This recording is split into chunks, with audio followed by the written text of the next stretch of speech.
நேற்றைய මේ தினம் කමල් எமது කමල් கண்களுக்கு කියන புலப்பட்ட ගොම් எமது බූරුව தமிழ் කියන சமூகத்தை කතාව පොඩ්ඩක් மிகவும் බලන්න. அவதூறான வார்த்தைகளை பயன்படுத்தி යකෝ பதிவிடப்பட்ட காணொளி උඹ නම් தொடர்பாக ඇත්තටම බද්ද எமது කන්නේ கண்டனத்தை ගූද කන්නේ කියලා வெளிப்படுத்தும் දන්නේ නැහැ. காணொளியாக இதனை பதிவேற்றம் එයාගේ செய்கின்றோம். උන අහගන්නකෝ. පට්ටපල් දෙමළුන්ට කියන්නේ කෝලහාලයක් ඇති කරගන්න එපා පර දෙමළු තොපි.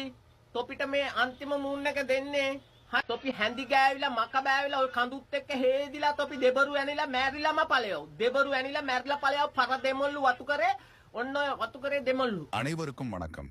இன்று டிக்டாக் வலைத்தளங்களில் எமது மலையக தமிழ் சமூகங்களை மிகவும் அவதூறாகவும் அருவருக்கத்தக்க வகையிலும் சொற்களை பிரயோகித்தும் மீண்டும் தமிழ் சிங்கள இனக்கலவரம் ஒன்றை நாம் செய்ய நேரிடும் என அச்சுறுத்தும் வகையிலும் காணொளி ஒன்றினை இந்த நபர் பகிர்ந்துள்ளார்.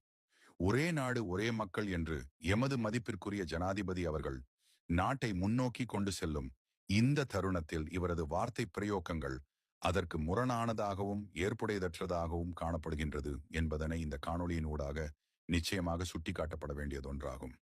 கிரிவலம் அறக்கட்டளையான நாங்கள் வடக்கு கிழக்கு மாகாணங்களை முன்னிறுத்தி எமது உதவி திட்டங்களை கடந்த காலங்களில் செய்தாலும் மலையக மக்களும் எங்கள் சொந்தங்கள் எம்மக்கள் என்ற உயரிய எண்ணத்தினாலும் இலங்கையில் வாழ்கின்ற அத்தனை தமிழரும் எங்கு வாழ்ந்தாலும் அவர்களும் தமிழர்கள் என்று மனதார எமது ஸ்தாபகர் நினைப்பதாலும் ஏறக்குறைய ஒருவருட காலமாக எமது உதவி திட்டங்களை அவர்களுக்காக செய்து வருகின்றோம்.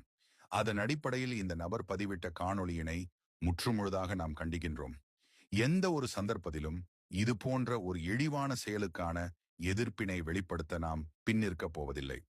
இது போன்ற சமூக விரோத செயற்பாடுகள் இனிவரும் காலங்களில் இடம்பெறாமல் இருக்க உரிய அரச திணைக்களங்களின் கவனத்திற்கு எம்மாலான முயற்சிகளை முன்னெடுத்து கொண்டு செல்வோம் என்பதனை இந்த காணொளியின் ஊடாக ஆணித்தரமாக எமது மலையக சொந்தங்களுக்கு கூறிக்கொள்ள நாம் விரும்புகின்றோம்.